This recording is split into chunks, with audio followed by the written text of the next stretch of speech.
Bharatiya Janata party के वरिष्ठ नेता, senior national spokesperson, member of parliament doctor Sambit Patra ji, मैं आग्रह करूंगा आप आज के प्रेस कॉन्फ्रेंस को संबोधित करें। संबित जी। धन्यवाद गुरुजी, और धन्यवाद सभी पत्रकार महोदय जो आज रविवार के दिन भी आप लोग यहां उपस्थित हुए हैं। जैसा कि बताया गया, एक अत्यंत ही महत्वपूर्ण प्रेस कॉन्फ्रेंस है।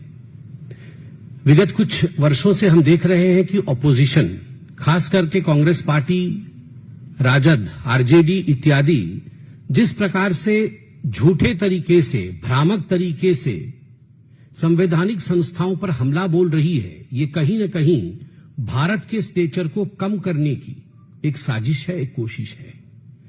कल भी हमने देखा कि राजद के नेता, आरजेडी के नेता और नेता प्रतिपक्ष बिहार के तेजस्वी यादव ने एक प्रेस कॉन्फ्रेंस किया, और प्रेस कॉन्फ्रेंस का मूल उद्देश्य था कि शुक्रवार के दिन, 1 अगस्त के दिन, चुनाव आयोग ने, इलेक्शन कमीशन ने SIR के पश्चात जो बिहार में इलेक्टरल रोल जारी किया था, उसको लेकर एक भ्रम फैलाने की कोशिश तेजस्वी यादव ने किया।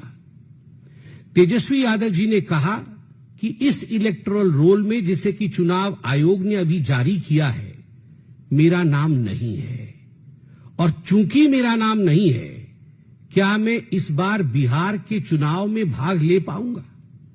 आप सोचिए, नेता प्रतिपक्ष का यह ऐलान कि मैं इस बार बिहार की चुनाव में भाग इसलिए नहीं ले पाऊंगा क्योंकि चुनाव आयोग ने मेरा नाम इलेक्टोरल रोल से काट दिया है, बिहार के इलेक्टोरल रोल में मेरा नाम नहीं है। और उस समय उन्होंने अपना मोबाइल चालू किया और इस पूरे विषय को सिद्ध करने के लिए उन्होंने कहा कि मैं अभी आपको अपना एपिक नंबर दूंगा। ये एपिक नंबर को आप डाल के वेबसाइट पे देखिए, क्योंकि रूल होता है कि एपिक नंबर को जब हम वेबसाइट में डालते हैं तो हम किस क्रम संख्या पर हैं, और पूरा का पूरा एपिक कार्ड हमारा निकलकर सामने आता है। तो सारे जनता के सामने, मीडिया के सामने उन्होंने जो एपिक नंबर प्रेस कॉन्फ्रेंस में तेजस्वी यादव जी ने दिया, वो एपिक नंबर है, मैं उसे दोहराता हूं, RAB 2916120, RAB 2916120। यह नंबर उन्होंने मोबाइल में भी वेबसाइट पे डाला और कहा, देखिए ये मेरा एपिक नंबर है और इस पर कहीं भी मेरा नाम नहीं आ रहा है, अर्थात मेरा नाम काट दिया गया है। अब मैं बिहार में वोटर नहीं हूं। लोकतंत्र खतरे में आ गया है। गरीब और वंचितों को किस प्रकार से चुनाव आयोग और एनडीए की सरकार अपने चुनावी अधिकारों से, मतदान के अधिकारों से वंचित रख रही है, इस प्रकार से एक प्रेस कॉन्फ्रेंस किया। मगर उसके बाद जो हुआ वो चौंकाने वाला विषय है। उसके बाद चुनाव आयोग ने और पटना के DM, district magistrate doctor Tyagarajan ने पूरे सच्चाई को सामने जस का तस रख दिया। उन्होंने कहा, तेजस्वी यादव जी झूठ बोल रहे हैं। तेजस्वी यादव जी का नाम और तेजस्वी यादव जी का एपिक नंबर मौजूद है, और SIR के सघन प्रयत्न के पश्चात जो इलेक्टरल रोल बिहार में जारी हुआ है, उसमें तेजस्वी यादव जी का नाम कटा नहीं है। और उन्होंने कहा कि दीघा विधानसभा में उनका नाम एनरोल्ड है। वर्तमान में नाम पोलिंग स्टेशन नंबर 2004 में है। Library building, animal science university, serial number 416 पे है, सीरियल नंबर 416 पे है। मगर उसके बाद जो कहा वह चौंकाने वाला विषय था। चुनाव आयोग ने कहा, जो एपिक नंबर डालने से तेजस्वी यादव जी का यह पूरा का पूरा पर्ची सामने निकल कर आता है और 416 क्रमांक पे वह वोटर लिस्ट पे मौजूद है, वह एपिक नंबर वही एपिक नंबर है जो उन्होंने 2020 के अपने हलफनामे में, नॉमिनेशन के अपने एफिडेविट में डाला था, और उसी एपिक नंबर के आधार पर 2020 का पिछला विधानसभा का चुनाव भी लड़ा था और वो एपिक नंबर है, मैं पढ़ देता हूं, RAB 04562228, RAB 04562228। ये 2 एपिक नंबर हो गए। एक एपिक नंबर जो तेजस्वी यादव जी ने पढ़ा, मोबाइल से पढ़ा, बकायदा अपने वोटर आईडी कार्ड से पढ़ा, और वो एपिक नंबर है RAB 2916120, और एक चुनाव आयोग ने पढ़ा, और एक पहले तेजस्वी यादव ने अपने ही हलफनामे में भरा हुआ था 2020 में। 2015 से 2025 तक वही उनका एपिक नंबर था, और वो नंबर था RAB 04562228। आप बताइए, ये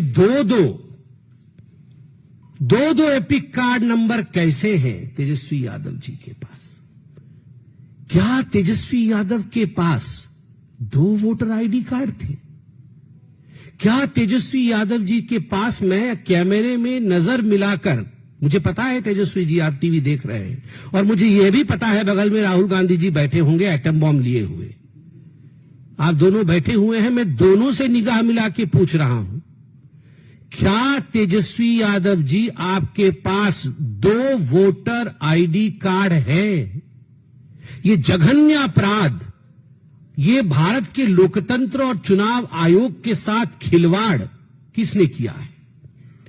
मैं तो आज पूछना चाहता हूं, सुबह इतनी काली है, सुबह इतनी काली है तो रात का आलम क्या होगा? सर्वोच्च नेता के हैं 2 एपिक कार्ड, तो कार्यकर्ता का हाल क्या होगा? सुबह इतनी काली है तो रात का आलम क्या होगा? सर्वोच्च नेता के हैं 2 एपिक कार्ड, तो कार्यकर्ता का हाल क्या होगा? क्या इसीलिए ये SIR से डरते हैं? जब इनके सर्वोच्च नेता टीवी पर आकर दिखा रहे हैं कि देखो मेरे 2 एपिक कार्ड नंबर हैं, तो सोचिए RJD के, कांग्रेस के ये तमाम लोग जो आदी हो गए थे बूथ लूटने के, जो तमाम लोग आदी हो गए थे गुंडागर्दी के आधार पर वोट पाने के और चुनाव जीतने के, क्या इन्होंने ये 2 वोटर कार्ड, फर्जी वोटर कार्ड इत्यादि बना करके जो रखा हुआ था, कहीं उनके पूरे खेल पे पानी तो नहीं फिर गया है? आज ये सवाल हिंदुस्तान उनसे पूछता है। अब कुछ तस्वीरों के माध्यम से और हलफनामों के माध्यम से मैं यहां सत्य आपको दिखाने वाला हूं। ये मैं 2 आपको दिखा रहा हूं जो इलेक्टरल रोल में एनरोलमेंट होता है और जिसमें एपिक कार्ड नंबर होता है। ये 2020 का आप इलेक्टोरल रोल बिहार का देख सकते हैं, और 2020 में भी विधानसभा के चुनाव हुए थे। 2020 में भी आपके तेजस्वी यादव जी चुनाव लड़े थे, विधायक बने थे।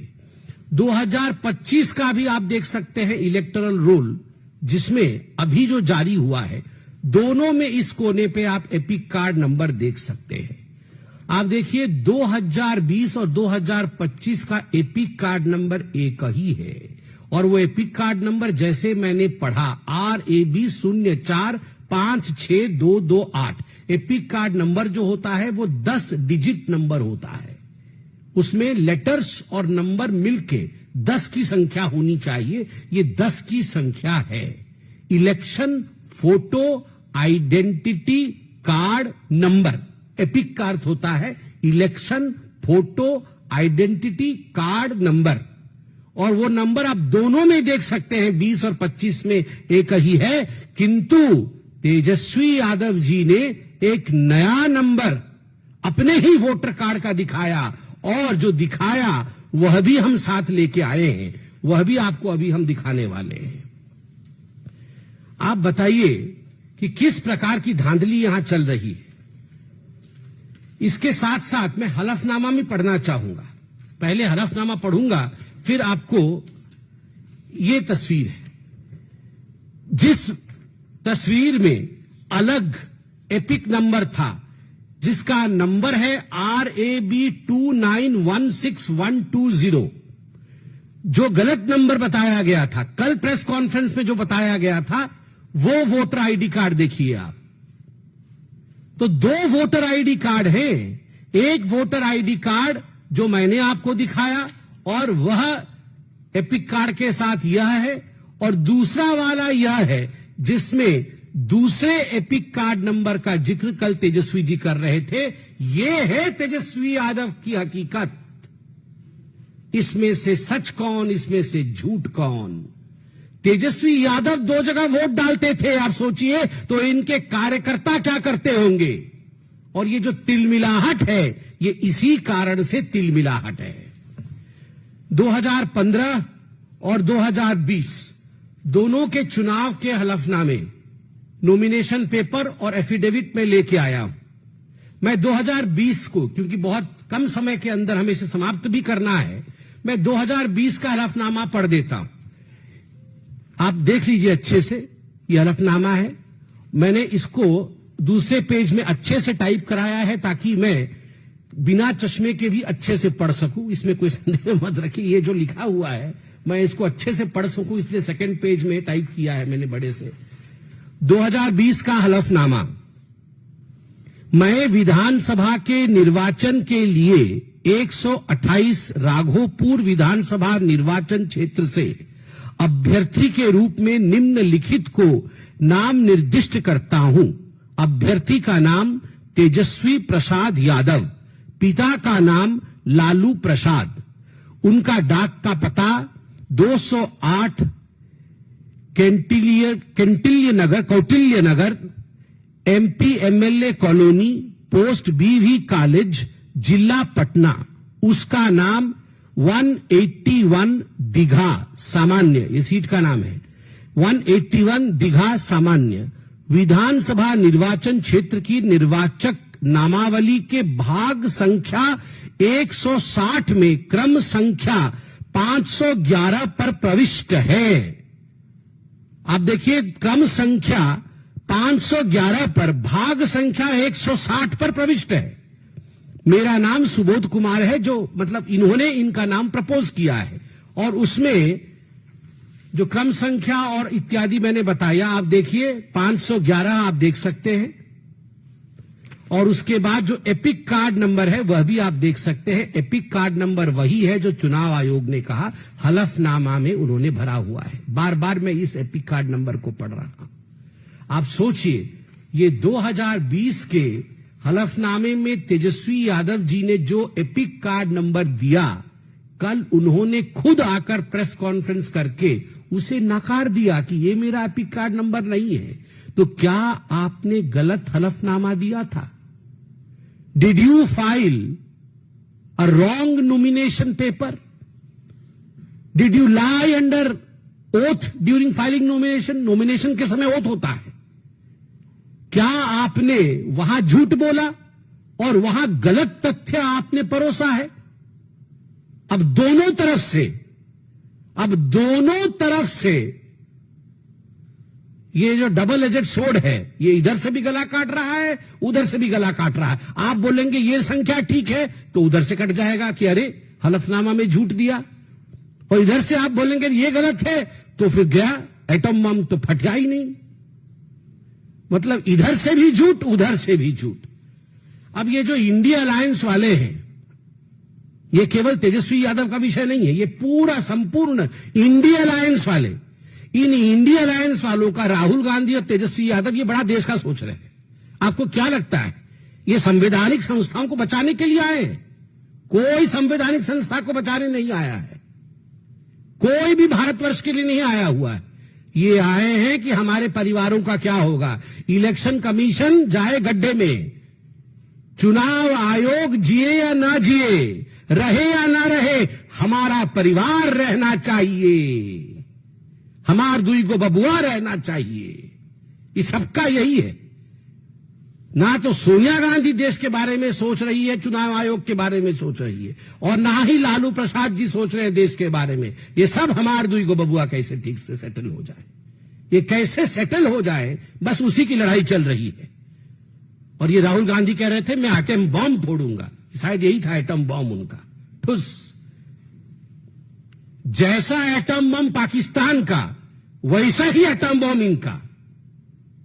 ना एटॉम बम की धमकी से भारत की लोकतंत्र डरती है पाकिस्तान से, और ना ही भारत का लोकतंत्र डरता है ऐसे ठुस एटॉम बम से जिसको पकड़ पकड़ के राहुल गांधी घूम रहे हैं। और जहां तक एसआईआर का विषय है, जो भी चुनावी प्रक्रिया संवैधानिक प्रक्रिया से गुजरती है, कोर्ट की निगरानी से गुजरी है। एसआईआर ये प्रिसाइज और नॉन एस्केलेटरी है। ये प्रिसाइज है, किसकी मृत्यु हो गई उसको हटाना है, किसके दो एपिक कार्ड है काटना है, कौन चला गया उसको हटाना है, कोई जोड़ना चाहता है जुड़ जाओ भैया। ये प्रिसाइज है और नॉन एस्केलेटरी, लड़ाई झगड़ा नहीं। आपके बीएलए है, बूथ लेवल एजेंट, आपको दिक्कत है बीएलए जाके बीएलओ को कंप्लेंट करे। बीएलओ को कंप्लेंट करने से बीएलओ नाम जोड़ेगा ये काटेगा, आपके पास डॉक्यूमेंट होने चाहिए। तो ये नॉन एस्केलेटरी है। मगर कल जिस प्रकार से एस्केलेट करने की कोशिश की गई एटॉम बम लेकर, अगर एस्केलेट करोगे तो अपने ही घर के अंदर के एयरबेस ध्वस्त होंगे। आज एयरबेस ध्वस्त हो गया है। ये तेजस्वी यादव जी जिस एयरबेस से सोच रहे थे कि वो चुनाव की छलांग लगाएंगे, चुनाव का उड़ान भरेंगे, वो ध्वस्त हो गया है अपनी ही करनी के कारण। और एक बात मैं कहना चाहता हूं, मैं सवाल पूछता हूं, इतना तो टीवी में आते हैं आप लोग, इतना इतना सब कह रहे हैं टीवी पे आकर, ये आरजेडी के पास 47,560, मैं कोई कागज देख के नहीं बोल रहा हूं, 47,560 बीएलए है। एक बीएलए ने अभी 3 दिन हो गए कोई कंप्लेंट भरा है जाके कि भैया ये आदमी तो जीवित है, इसका नाम आपने क्यों काट दिया? यहां पर आके टीवी में आप हल्ला मचा रहे हैं, मगर एक बीएलए ने कंप्लेंट भरा है। 1 महीने का समय है, 1 महीने का समय है, अगस्त 1 से सितंबर 1 तक 1 महीने के अंदर कोई भी भारतीय जनता पार्टी हो, लगभग 1.5 लाख बीएलए हैं बिहार के अंदर, 1.5 लाख बीएलए, सभी लगभग 12 पॉलिटिकल पार्टीज के 1.5 लाख बीएलए। क्या काम है इन बीएलए का? इन बीएलए को कौन बनाया है? पॉलिटिकल पार्टी बनाई है, इनकी नियुक्ति पॉलिटिकल पार्टी ने किया है। क्या काम है इन बीएलए का? इन बीएलए का काम है, अरे इसका वोट कैसे कट गया, ये वोट तो जुड़ना चाहिए। इन सब विषयों को तथ्यों के साथ बीएलओ, जिसको इलेक्शन कमीशन अपॉइंट करती है, उसके पास लेके जाए, नाम जुड़ा के लाए।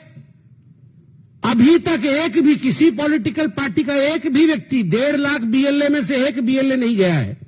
3,223 नए नाम ऐड होने के लिए आवेदन किए गए हैं कि ये 3,223 जो बच्चे हैं, ये जनवरी 1 को 18 साल इनकी पूरी हो गई है, इनको ऐड कर दिया जाए। मगर एक भी किसी का नाम गलत कट गया है, कोई नहीं गया है।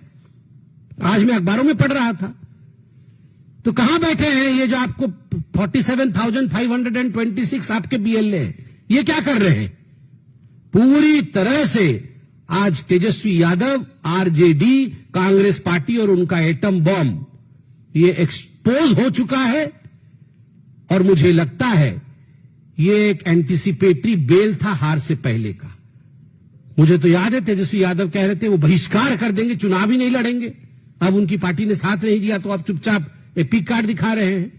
This will be an epic defeat of RJD.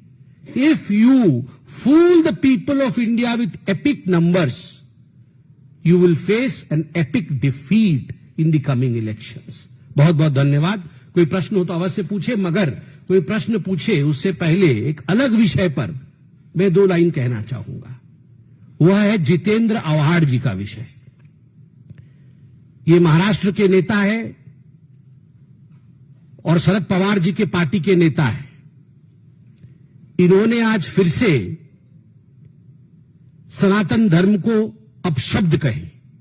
इन्होंने कहा सनातन धर्म ने भारत को बर्बाद कर दिया है, सनातन धर्म नाम का कोई धर्म ही नहीं था। क्या अर्थ होता है सनातन का? जो सदा सर्वदा था और जो सदा सर्वदा रहेगा, जो चिरंतन है, जो सत्य है, वही सनातन है। सत्यम शिवम सुंदरम, वही सनातन है। आपने सत्य को गाली दी, आपने शिव के विरुद्ध में कहा, आपने हिंदुस्तान की सुंदरता के विरोध में कहा, जिस सुंदरता में सबके लिए सम्मान है। मैं आज जितेंद्र आव्हाड जी के इस स्टेटमेंट के ऊपर आदरणीय शरद पवार जी और उनकी सुपुत्री सुप्रिया सुले, जो कि सांसद भी है, उनसे पूछना चाहता हूं कि क्या यह पार्टी की लाइन है या केवल यह जितेंद्र आव्हाड जी का व्यक्तिगत बयान है? क्या यह उनके पार्टी का बयान है या केवल जितेंद्र आव्हाड जी का बयान है? ये पूरी की पूरी कांग्रेस की जो इकोसिस्टम है, वो रह रहकर तुष्टीकरण के कारण जिस प्रकार से सनातन धर्म को गाली दे रही है, सनातन धर्म को मिटाने की कोशिश कर रही है, सनातन धर्म के विरोध में कह रही है, हिंदू आतंकवादी कहो, सनातन आतंकवादी कहो, जिस प्रकार के वक्तव्य पृथ्वीराज चौहान दे रहे हैं, ये किसी और देश में, पूरे विश्व में नहीं होता है कि आप मेजॉरिटी पॉपुलेशन के धर्म के ऊपर इस प्रकार के आक्षेप करो और फिर उन्हें असहिष्णु कहो। हम सहिष्णु हैं और हम सनातनी हैं, तभी केवल प्रेस कॉन्फ्रेंस के माध्यम से अपने विरोध को जताते हैं।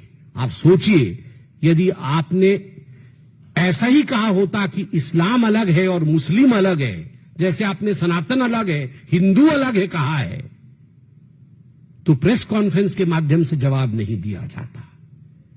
कौन सहिष्णु है और किस प्रकार से देश में व्यवहार करना चाहिए, मुझे लगता है ये शरद पवार जी और सुप्रिया सुले जी जितेंद्र आव्हाड जी से पूछे। धन्यवाद।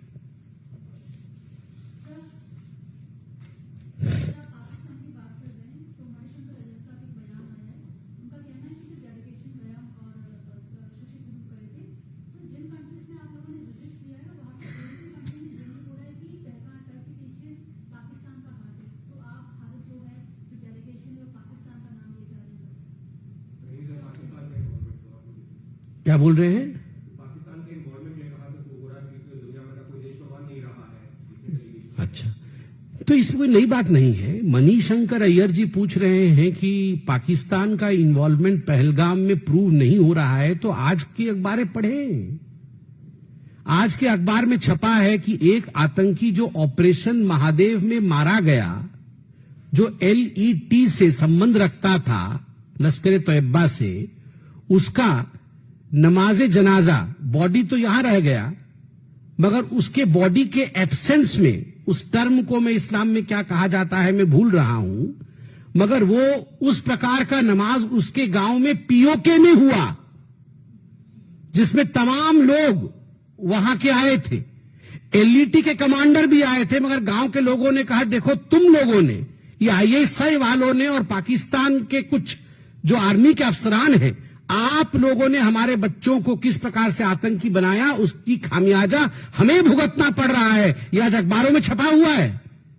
ये मणिशंकर अय्यर तो सुबह सुबह अखबार पढ़ते ही हैं, मगर मणिशंकर अय्यर जी की आदत है कि ये पाकिस्तान के पक्ष में बोलेंगे ही बोलेंगे, बोलेंगे ही बोलेंगे। हमें मोदी को हटाना है। पाकिस्तान में जाके किसने बोला था? ये मणिशंकर अय्यर जी ने बोला था। उल्टे वो एंकर चौंक गया था। वो एंकर चौंक के बोले हम कैसे हटाएंगे, तो बोले अरे हम मिलके हटाएंगे ना।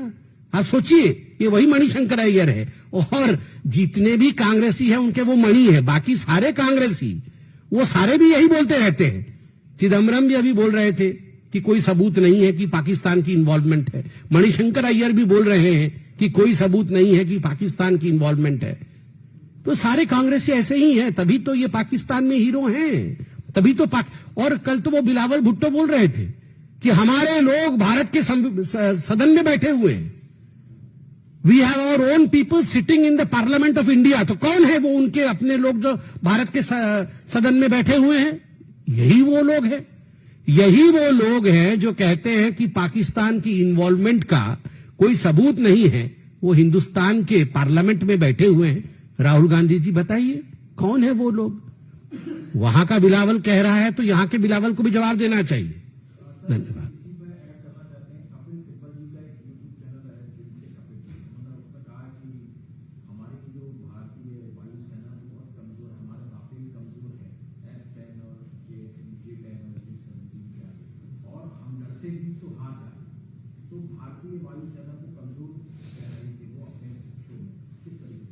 ये आपने क्या बताया? कपिल सिब्बल जी के यूट्यूब का नाम क्या है? दिल से पाकिस्तानी क्या? दिल से कपिल, अच्छा। ये कपिल सिब्बल जी के यूट्यूब का नाम तो मैंने सोचा कि दिल से पाकिस्तानी ऐसा है करके, आपने अभी से ठीक कर दिया कि दिल से कपिल है। कौन कपिल सिब्बल जी को सीरियसली लेता है? कांग्रेस जैसे नॉन सीरियस प्लेयर भी अब कपिल सिब्बल जी को सीरियसली नहीं ले रही है, तो मुझे लगता है कपिल सिब्बल जी के बारे में बोलने की कोई आवश्यकता नहीं है। जिसने कांग्रेस को छुआ है, जो कांग्रेस में एक बार रहा है या जो कांग्रेसी मनस्थिति का है, वो सारे लोग कभी न कभी इस प्रकार का बयान जरूर देते हैं जो पाकिस्तान के समर्थन में होता है और भारत के विरोध में होता है। मुझे लगता है कपिल सिब्बल जी को बोलिए जरा अपना यूट्यूब चैनल लेके कभी पाकिस्तान जाएं और कौन कौन से एयर बेसेस ध्वस्त हुए हैं इत्यादि इत्यादि वो स्वचक्षु से देख के आए, वहीं मिलेगा सबूत उनको।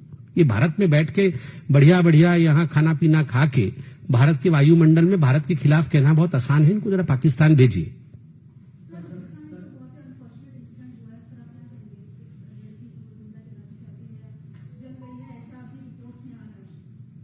उस पे इन्वेस्टिगेशन अभी कंप्लीट होगा, पूरी जानकारी सामने आएगी। सर एक और सवाल है। अभी प्रज्ञा से पूछा गया तो उन्होंने बताया कि उनको इतना ज्यादा प्रताड़ित किया जाता था नाम लेने के लिए, नरेंद्र मोदी का नाम लो, योगी आदित्यनाथ, मोहन भागवत, सुदर्शन, इंद्रेश कुमार, इन तमाम लोगों के नाम लेने के लिए कहा जाता था और असत्य बोलने के लिए कहा जाता था कि असत्य बयान दीजिए। इस विषय में 2 प्रेस कॉन्फ्रेंस पार्टी ने बहुत गंभीरता के साथ की है और सदैव ही ये देखा गया था 2008 के मालेगांव के बॉम्ब ब्लास्ट के पश्चात कि किस प्रकार से एक हिंदू आतंकवाद के नैरेटिव को सेट करने के लिए कुछ लोगों को गिरफ्तार किया गया। आज वो लोग बाइज्जत बरी हैं, एनआईए की कोर्ट ने उन्हें बरी किया है। तो स्वाभाविक रूप से बहुत सारे लोगों के नाम को लेने के लिए प्रताड़ित भी किया गया था। इन सारे लोगों को, 7 लोगों को प्रताड़ित किया गया था। उसके विषय में हमने बारंबार कहा है और उसका नतीजा रहा कि हिंदुस्तान की जनता ने कांग्रेस पार्टी को आज सत्ता से बाहर किया है, क्योंकि कांग्रेस पार्टी की यही तुष्टीकरण की राजनीति, जिसमें सनातन और हिंदू धर्म को कहीं न कहीं नीचे दिखाना, हिंदू आतंकवाद के संवाद को स्थापित करना पूरे विश्व में, ये राहुल गांधी से लेकर सोनिया गांधी से लेकर तमाम नेताओं में है और अंत में सत्यमेव जयते ही होता है। सत्य की जीत हुई है। धन्यवाद। आपका बहुत बहुत आभार, बहुत बहुत धन्यवाद।